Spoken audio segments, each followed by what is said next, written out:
안녕하세요. 평생 반려동물이 건강한 피부로 살아갈 수 있도록 도와드리는 평생피부과 동물병원 박원장입니다. 제가 강아지 피부 관리에 도움이 되는 영상들을 촬영하면서 반복적으로 증상만 아니라 근본적인 원인을 해결해야 된다고 말씀을 드리고 있습니다. 근데 어떤 분이 댓글을 남기셨는데 원인은 얘기하지 않고 자꾸만 원인만 제거하라고 이야기한다고 그 원인이 뭐냐고 질문을 남기셨습니다. 제가 그동안 여러 영상에서 반복적으로 아토피나 강아지 만성 피부병의 원인이 무엇인지 이야기를 해서 최근에는 그 원인에 대한 얘기를 하지 않고 있는데 오늘은 전체적으로 강아지 아토피 그리고 또 만성 피부병의 원인이 뭐고 이것을 어떻게 관리해 줘야지 아토피와 만성 피부병으로부터 벗어날 수 있는지 정리를 해 드리겠습니다.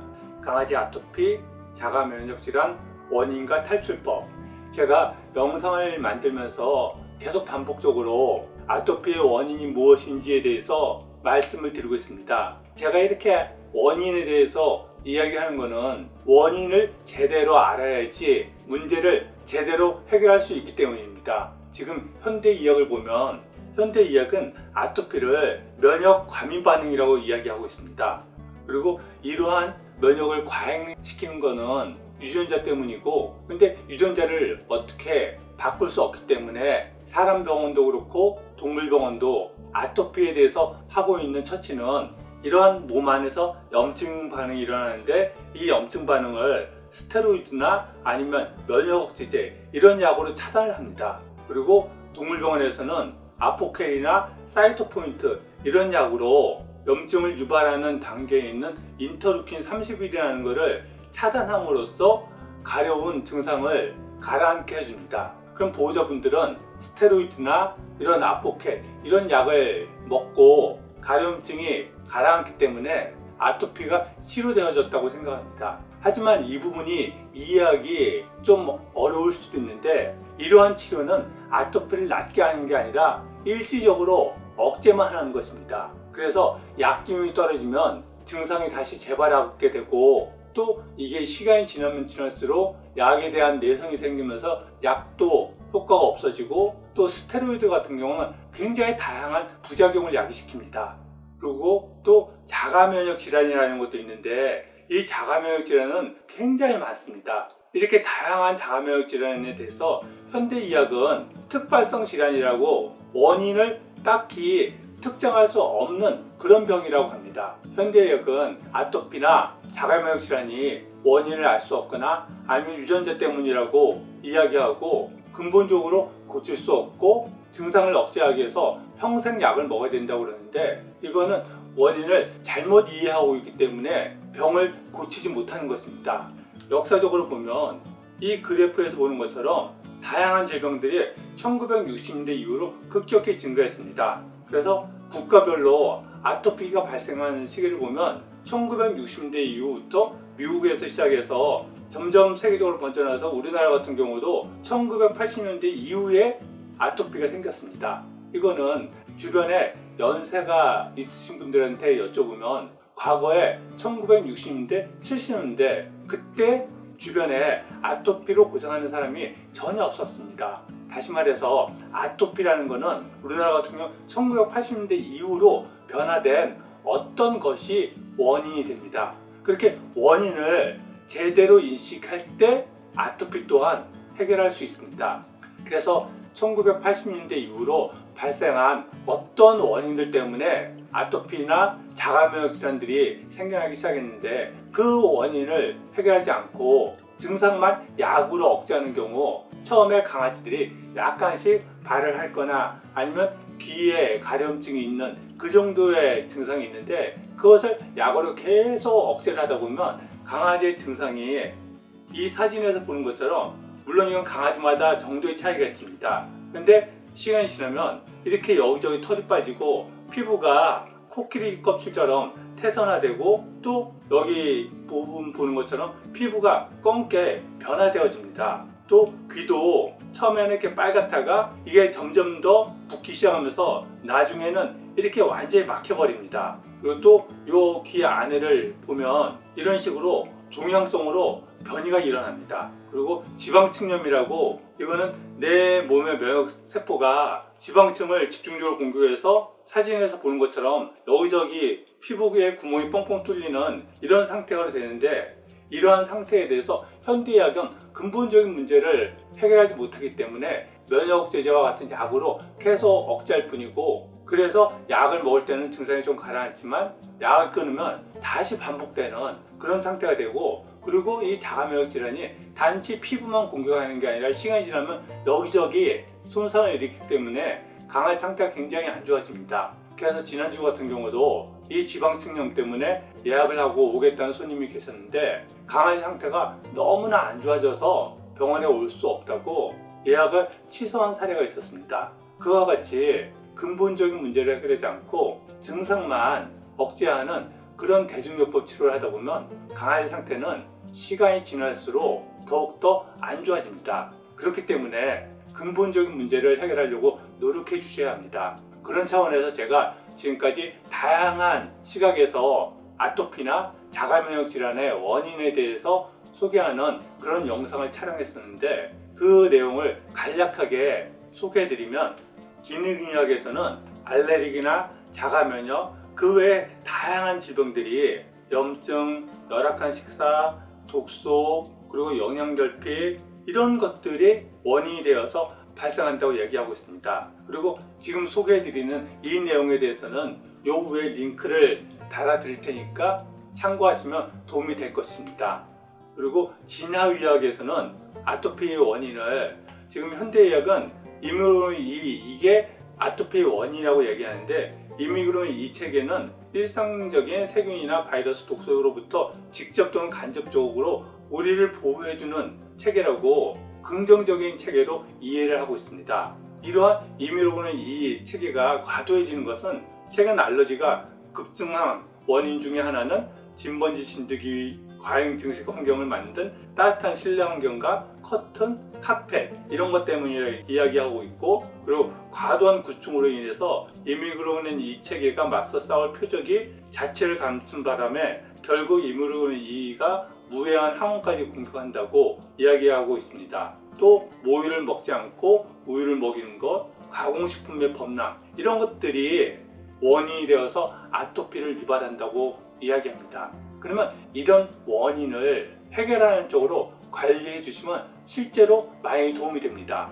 다음으로 생태의학에서 아토피 원인은 우리를 둘러싼 사회물리적 그리고 환경적 여건의 변화가 몸 안의 면역 이상을 초래한 것이라고 이야기하면서 패스트푸드, 방부제, 농약, 인공향료, 화학첨가제, 그리고 주거 환경 속의 화학물질들, 이런 것들이 아토피의 원인이기 때문에 이것들을 피해줘야 된다고 이야기하고 있고, 또 정윤석 의학 박사가 저술한 이 자가면역 질환 다스리기, 이 책을 보면 이런 환경적인 독소나 식이요인, 미생물 불균형, 스트레스, 신체 방어벽 손상, 이런 여러 가지 것들이 면역계를 과잉시킴으로 인해서 자가면역 질환이 발생한다고 이야기하고 있습니다. 그렇기 때문에 이 각각의 원인에 대해서 좀 더 고민을 해 주셔야 되고, 저희 유튜브 영상에는 이 각각의 요인에 대해서 다룬 영상들이 있으니까 참고하시면 도움이 될 것입니다.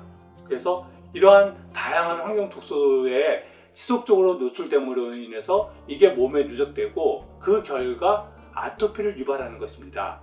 그래서 이 각각에 대해서 좀 더 고민을 해 주셔야 합니다. 그래서 이러한 강아지 아토피나 만성피부병, 또 자가면역 질환들을 해결하기 위해서는 다음과 같이 하시면 됩니다. 무엇보다도 먼저 원인을 차단하셔야 합니다.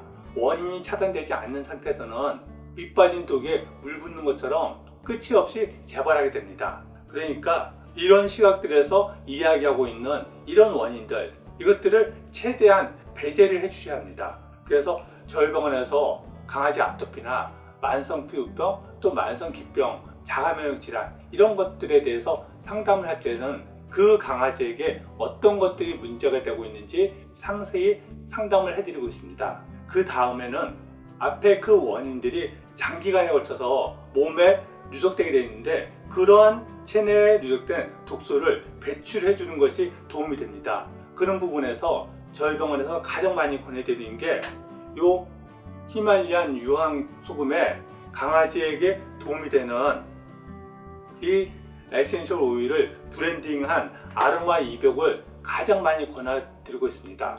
제가 상담을 하면서 아로마 이벽을 권해드리면 어떤 보호자분들은 집에서 아로마 이벽을 하고 있다고 이야기를 하는데, 아로마 이벽에서 다 똑같은 아로마 이벽이 아닙니다. 저는 강아지의 아토피 상태를 개선하기 위해서 1년이 넘는 기간 동안 아이텍이라는 기관에서 공부를 하고 국제 아로마 테라피 자격증을 취득했습니다. 그리고 저희 병원에서 사용하는 에센셜 오일들은 일반적으로 사용하는 그런 오일들이 아닙니다. 사람들이 보통 아로마 오일 하면 라벤더 오일을 가장 많이 사용하고, 저도 강아지 피부 관리를 해서 라벤더 오일을 기본으로 해서 사용합니다. 하지만 이 라벤더 오일이 다 똑같은 오일이 아닙니다.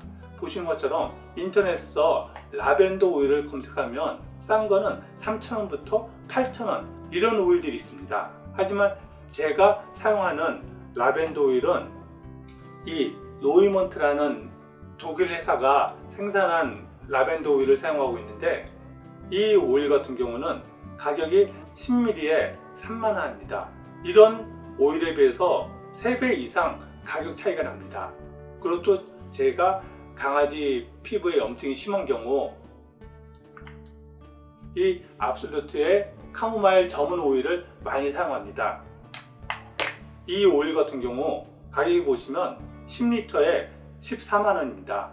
보통 이런 가격이면 강아지 아로마 제품을 판매하는 그런 사이트에서 사용할 수 있는 그런 오일이 아닙니다. 하지만 저는 강아지의 아토피 개선을 위해서 최고의 오일을 사용하고 있고, 그렇기 때문에 아로마 제품이라 해서 다 똑같은 제품이 아닙니다. 또 장내에 독소를 제거하기 위해서 PT 솔루션이라는 이런 제품을 저희 병원에서 판매하고 있는데, 이 제품은 저희 동물병원에서 제가 만들어서 판매하는 제품으로 우리나라 어느 동물병원에서도 구입할 수 없는 제품입니다. 또 강아지의 피부 상태에 따라서 몸 안에 독소의 배출에 도움이 되는 이런 한약을 처방합니다. 이 한약 또한 저희 병원에서만 처방하는 한약입니다. 이렇게 몸에 누적된 독소를 배출할 수 있도록 도와드리고, 그 다음에는 손상된 면역을 회복할 수 있도록 도와드립니다. 이 부분에서 가장 중요한 것은 말할 것도 없이 건강한 먹거리입니다. 근데 이 부분도 보호자들마다 생각하고 있는 지점들을 또 고민하는 부분이 틀리기 때문에 그러한 것에 맞춰서 상담을 해드립니다. 또 자가면역 질환 같은 경우 먹는 것만으로 그 상태를 회복하는데 한계가 있습니다. 그럴 때는 이 이뮤발란스라는 제품을 판매하고 있는데, 이 제품이 자가면역 질환에 굉장히 효과가 좋습니다.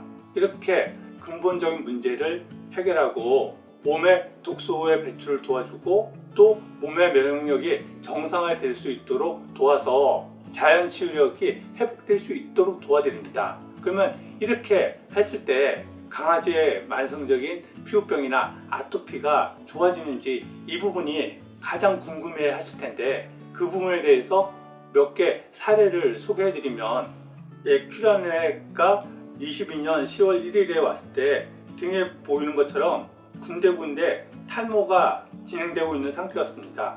얘가 저희 병원에서 상담한 대로 관리해 주고 나서 4개월 후에 그 털이 빠졌던 부분들 다 털이 자랐습니다. 털이 손상받고 나서 다시 자란 부분은 약간 다른 털이 납니다. 그리고 부천에서 왔던 H라는 애 같은 경우 23년도 11월 14일에 처음 왔을 때 배 상태가 이렇게 검게 과색소 침착된 그런 상태였습니다. 상담을 받고 관리를 하면서 한 20여일 만에 보시는 것처럼 피부 색깔이 검했던 거에서 정상적인 피부로 돌아왔습니다. 또 23년 8월 18일에 지방층염으로 피부 여기저기에 구멍이 나 있고 엉덩이에도 이렇게 구멍이 나 있던 아이가 상담을 받고 관리를 하면서 4개월 후의 사진을 보면 이렇게 털들이 피부가 정상화되고 탈모가 됐던 부분들에 다 털이 재생됐습니다. 엉덩이 쪽도 마찬가지고요. 그리고 후암당에 와서 왔던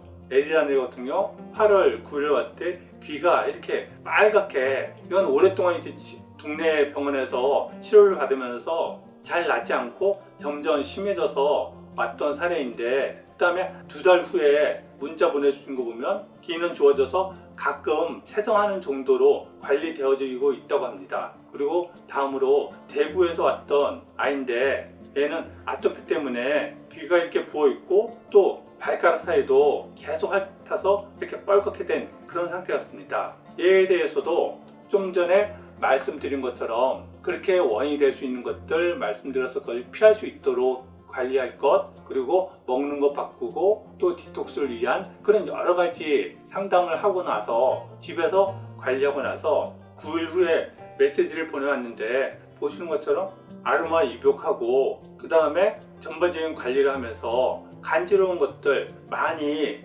완화되어졌다는 그런 문자를 보내왔습니다. 이렇게 제가 강아지 아토피나 만성 피부병에 대해서 상담을 했을 때 오랫동안 이런 병을 앓고 장기간 약으로 면역체계가 완전히 억제되고 붕괴된 그런 애들은 회복되는데 정말 어려움이 있지만 거의 80% 이상은 눈에 띄게 강아지의 피부 상태가 굉장히 좋아집니다. 그러니 강아지가 지금 아토피나 만성적인 피부병 또 만성적인 기병으로 고생하고 있다면 저희 병원에서 소개해드리는 이런 방식으로 관리를 해줘 보시기를 권해드립니다. 근데 이렇게 하는 게 원인을 차단하고 체내 독소를 배출하고 또 면역을 회복하는 것, 이런 것들이 제가 지금 짧게 말씀을 드렸지만 생각보다 고민할 것들이 좀 많이 있습니다. 또 이런 아로마 입욕제나 아니면 이런 디톡스 제품들, 그리고 면역을 정상화해주는 이런 제품들, 이런 거는 보호자분이 직접 만들거나 그럴 수 있는 부분이 아닙니다. 그렇기 때문에 한 번은 내원을 하셔서 상담을 받고 이런 제품들의 도움을 받는 것이 강아지의 피부 상태를 개선하는데 무척 도움이 됩니다. 제가 이런 얘기를 하면 어떤 분들은 결국은 동물병원에 와서 진료를 받으라는 얘기하는 거 아니냐, 그렇게 말씀하시는데, 네, 맞습니다. 제가 유튜브를 통해서 굉장히 많은 정보를 올리고 있는데 그런 정보들이 강아지의 아토피나 피부병 관리에 도움이 됩니다. 하지만 그 정보들을 모두 깊이 있게 이해하는 거에도 한계가 있고, 또 그런 정보만으로는 실질적으로 강아지 피부를 개선해 주지 못합니다. 그러니 강아지가 오랫동안 아토피 그리고 만성 피부병으로 고생하고 있다면, 그러면 지금까지 해온 그런 방식으로 계속 관리를 하면 앞으로 시간이 지나면 더욱더 안 좋아질 뿐입니다. 그러니 한 번은 시간 내셔서 상담을 받아보시기를 꼭 권해드립니다. 네, 오늘은 강아지 아토피의 원인 그리고 또 관리하는 방법에 대해서 말씀을 드렸습니다. 다음에 또 강아지 피부 관리에 도움이 되는 정보로 찾아뵙겠습니다. 감사합니다.